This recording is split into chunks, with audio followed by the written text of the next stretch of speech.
Welcome to my life. I hope we're doing okay.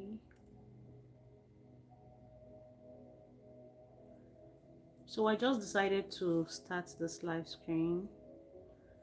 I decided to start this live. Today I just feel like talking. Let's just talk about Canada immigration, PRO processing and all that. So I know that nobody has joined. Let's wait a little bit for anybody to join. But yeah, okay. Even if there's nobody here, let me just keep ranting and saying my thoughts. And I hope and believe that somebody is going to join later in this live stream. So I want to talk about this Canada immigration. I know that a lot of students or people who are here as temporary workers are like they're really stranded right now.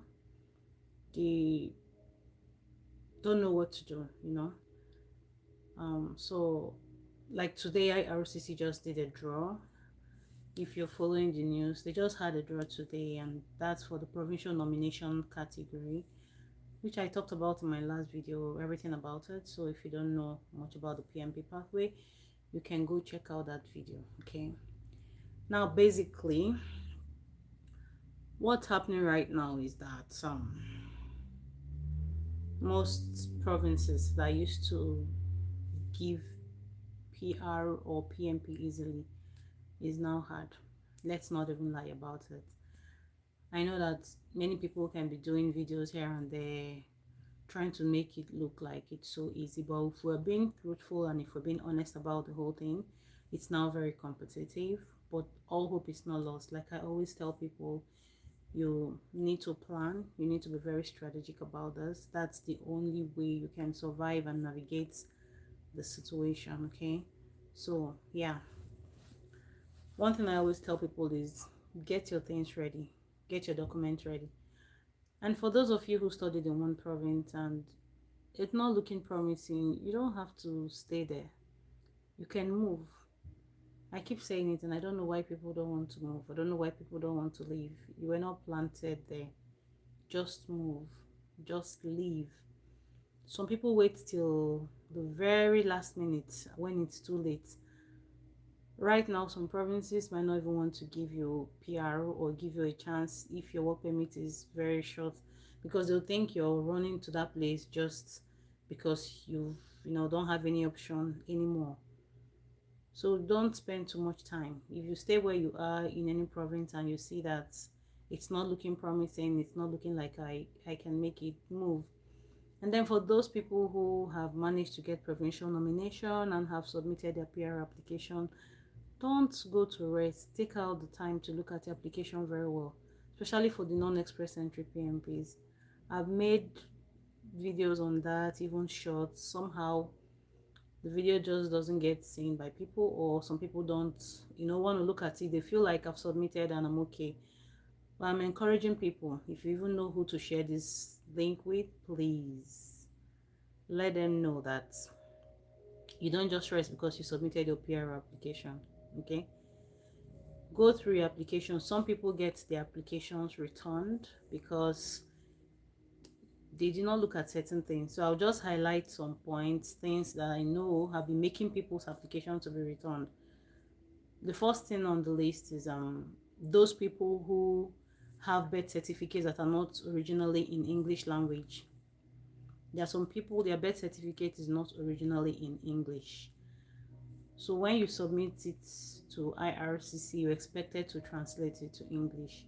And when you translate it, don't submit only the translated copy. Submit both the original and translated copy. Some people have had the applications returned because of birth certificate issue, and they are wondering like, but I submitted my birth certificate translated to English. What's the problem? So let me just take, for example, you're Indian, you're Chinese, any country that your birth certificate was not originally in English language. Okay, you have to submit that original copy and also a translated copy. That's the point I'm trying to make. It's just like when you submit your certificates, you just submit your transcript without submitting the certificate itself. They have to go together. So a lot of people have had the applications returned because of that. Okay, Another thing you want to check is for those who are married. There is an application form IMM 5406. There's a statement there that confuses a lot of people. So because IRCC said fill this form on behalf of yourself and your dependent 18 years and above, some people don't even list their children on that form. They just say, oh, my child is not up to 18 years, so I did not bother listing them there. No, no, no, no, no. That's not what the story says, okay? Or that's not what the form says, rather. What the form is saying is that you should list all your children on that form. As long as you have children, whether they are 18 years old or not, Canadian citizen or not, just list them. It's just like a way of you declaring the number of children you have. Give us their details. But now, when those your kids are up to 18 years and above, they also have to fill the same form you have filled. Obviously, a child who is 18 years may not have a child yet. So when your own child is filling that form for themselves, in the column for children, they can leave it blank because they do not have children. But you, who is the parent and you have children, you should list your children. I still see many people's applications being returned after waiting for like 11, 12 months, and it can be very devastating. Like, if you hear stories, many people have different sad stories in Canada. Some people had enough time on their work permits. They submitted the application, waited for so long, for many months, just to get an acknowledgement of receipt. And after getting the acknowledgement of receipt, some of them do not even get the acknowledgement of receipt. Let me not even say after getting acknowledgement of receipt. After waiting for months to get it, they did not get it, and the application is returned. And once you reply, you have to go back to the queue. That's the painful part of it. You have to go back to the queue and wait again. And the processing times, even though it's reducing, but like the wait is a long one. And sometimes in the process, those people lose their status. They do not have, work permit anymore. The process of going back to get extension from the province, getting another work permit extension and all that can be very devastating, can be very frustrating. So please, please, please, please. And for those of you who are outside Canada, if you can learn French, even if you're in Canada, to increase your chances, you can learn French. You can learn French. Most of the jobs they've been doing, the ones that had the lowest scores were those who are in French speaking category. So if you know how to read and write French, and you can read and write a French exam, it helps a lot.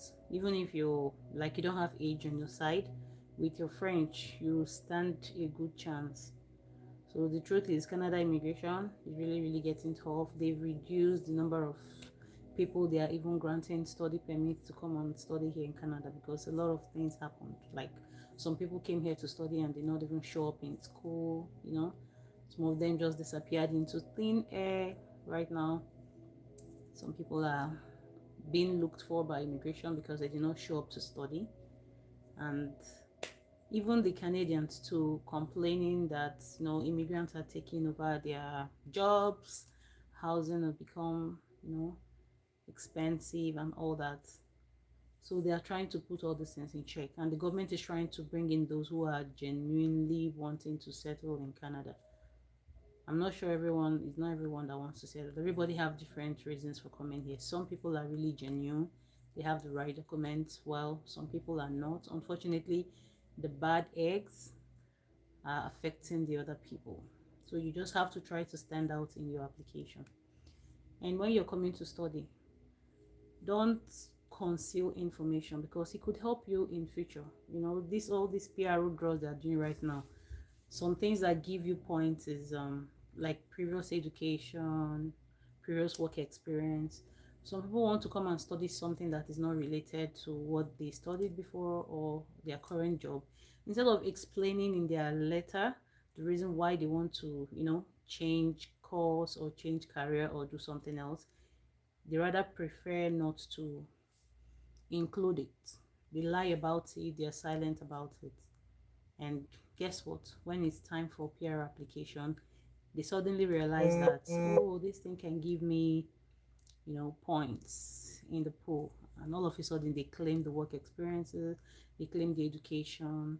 Like, someone who had masters wanting to come and study at the college level might feel like, Oh, if I put that I have masters, I might not be approved because they'll be wondering like, why do I want to come do masters when I already have, or why do I want to come do a lesser degree when I already have masters? You see, things like that make people to um not declare their previous studies, and you see, later it affects them because when you now write it or claim it, some people get procedural fairness letter.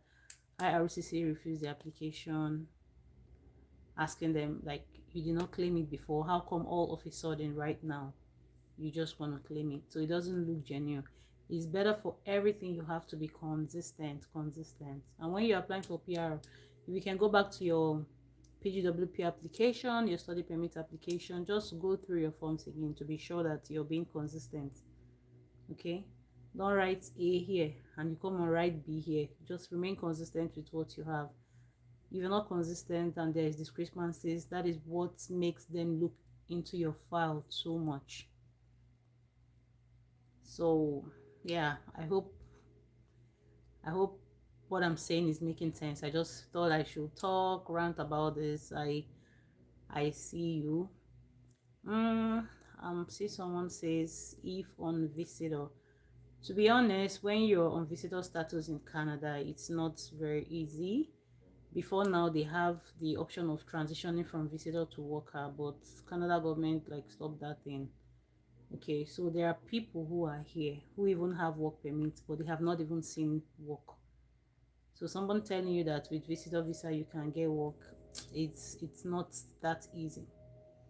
Because most of the jobs they advertise, they will ask you, are you legally able to work in Canada? Are you authorized to work in Canada? Okay, so if you're not authorized to work in Canada, they might not even want to hire you in the first place. So that's the downside of it. But if you're here on visitors visa and you already have previous education, you have previous work experience, you can still be in the pool. You can still be in the pool. They could do a draw and invite you. But being in Canada with visitor visa will not like increase your chance because you cannot even get Canadian work experience. So you're just here visiting. You cannot also work legally on visitors visa. Um, for LMIA depends on what you want for the LMIA. Okay, LMIA is let's say you're working. Most people have LMIA like close work permit, but for the express entry you will not get points for it again. IRCC have removed the points people get for LMIA. Before now you could get I think 50 points for it, but they found out that fraud started getting into the whole thing. People charge money for it and all that. Some of them were even fake, so it doesn't give points anymore, but it can help you to stay legally in Canada. So some people who, let's say they're already working for an employer and their work permit will soon get expired, their employer can help them get an LMIA, that's close work permit, so that they can apply for close work permit to the LMIA. Okay, that's basically what it's going to do for you. So it will help you to like stay legally in Canada and continue working if your employer agrees to support you. And then with the work experience that you're getting, you can apply for PR either via provincial nomination or Canadian experience class, whichever one you want to. So yeah, that is it, guys. See some people making some comments. Hi, Gil Leblanc. Hi. Yeah, so I know a lot of people want to get PRO. I know it's challenging, but I'll just say make sure you're relevant wherever you find yourself. That's just the truth. And try to keep doing jobs that are in high demand and jobs that can give you PR. You know, some people stay here. I see people work for a year, 2 years for a job that they know very well will not give them PR. Probably because the job was paying like high. And when it's now late, that's when they start running around. Some of them thought their employers can give them. I keep telling people like when you're being hired, when you're doing interview, ask initially to be sure that they can give you PR because it's so devastating working for a year, for 2 years, only for you to realize that you cannot get PR with the job and all time has been wasted. Okay, so any job you're doing, As long as you're here on temporary resident status and you want to transition to permanent residence, just do something that will give you PR first. That's what I would say. Don't just take on anything just because you want to take on something. If the job is not going to count towards PR, either Canadian experience class or provincial nomination, then it's equal to nothing.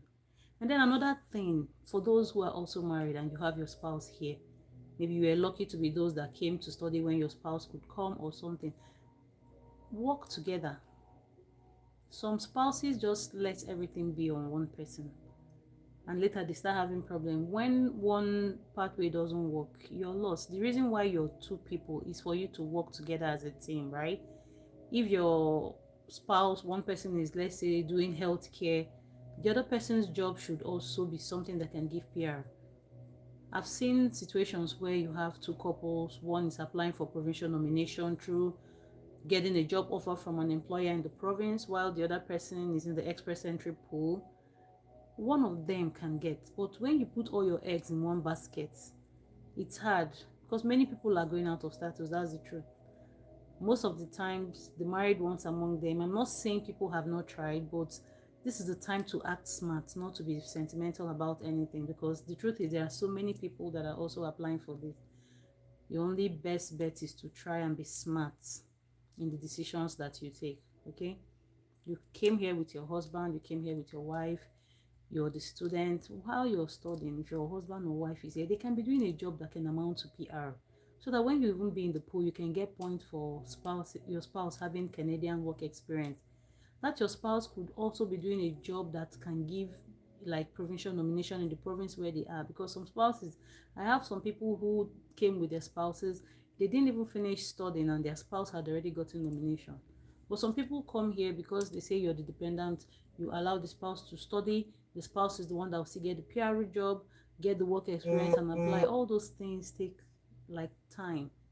Before you know, time and changes happen along the line. So just take advantage of whatever you can take. Don't wait till the very last. Don't wait. Just work together as a team. Both of you should write the English language exam. Just be in pool, be in different, pathways, and anyone that works out for you guys, then you run with it. Some people have non-express entry PMP applications and they have the express entry PMP or the Canadian experience class. Whichever one goes first, you can withdraw the other one. So yeah, you can be in both at the same time. Okay guys, those of you who are here to study, also know that, thank you for subscribing. MacView92, I can see you. Yeah, for those of you who are here to study, don't wait till you graduate. Start now. Do you know that some people can get PR while they're still studying, especially those that have education back home, they have work experience? Just be in the pool. You never can tell the day that they're going to do draw. Like even Ontario did draw. I think that was yesterday. All the people they invited were those who are residing in Canada. So if somehow you made your way to Canada, either as a student or as a worker, you stand the chance. Just be in the occupation that they need. For Ontario, most of the people they invited were in health sector and education. So that's what is trending. If you can do any of those jobs, home care, home support, caregiver, nursing, physician assistants, just check the OIMP site. You will see the list of occupations that they invited. Just do it. Get your PR, then you can switch to whatever you want to do. Some people will keep saying, oh, it cannot be me, you cannot find me doing this. Where they are doing it cannot be me, you cannot be me. Other people have gotten what they want and they've moved on, so you ask yourself, what do you want? Do you want to get a good paying job now? You want to have all the status, and then you work for 2-3 years, make all the money, and then at the end they'll tell you to go? Or do you want to make the sacrifice now, get into these jobs, get your nomination, get your PR, and then later decide to do whatever you want to do? That's one thing that you have to know. Okay, it's not a must that any course that brought you here is what you do. Some people think that if I say that I want to come and study this particular course, then I must do it. Nobody's coming to check to see if that's what you studied, if that's what you're working on rather. So you can do a particular course, and then when you find out that this is where will help me to get my stay here, we can pivot into that if that is what is in high demand. Canada even wants people to do something that is in high demand where they're experiencing shortage in. Okay, I don't know if you guys have any questions. I'm looking at some people are here, some people come in and go, but I just feel like, I should talk about this. It's really getting strict, it's getting tight, and yet some people are still getting. Some people are getting every day. Some people are getting every day. They are doing draws, Not everybody might be telling you. And some other people are also facing returns and rejection, which I mentioned. Another thing, for those that have provincial nominations, some provinces, when they give you nomination, for some reason it's password protected and people upload it like that. IRCC will return your application after months. So once you have opened the file, if you can do like a screenshot, or if you can save a copy, like save as, so that it's not password protected, let them see. And then don't only submit the mail they send to you. Some people don't send the nomination certificate itself. They only send the mail that says congratulations, you've been nominated. If you send only that, they're not going to also listen to you. They will return the application after months of waiting. The better you send everything together. So yeah, this is what I thought I should share with you guys today. Going forward, I think I'll be doing more live stream. It gives me time to talk to you guys like I'm talking to my friends, or I'm seeing people, and I hope you guys found it helpful. For those that will watch later, if you have any question, please go ahead and drop it in the comment section, and as always, I'll be more than happy to answer you guys. Okay, thank you so much for today. Thank you for your time, and I'll see you next time.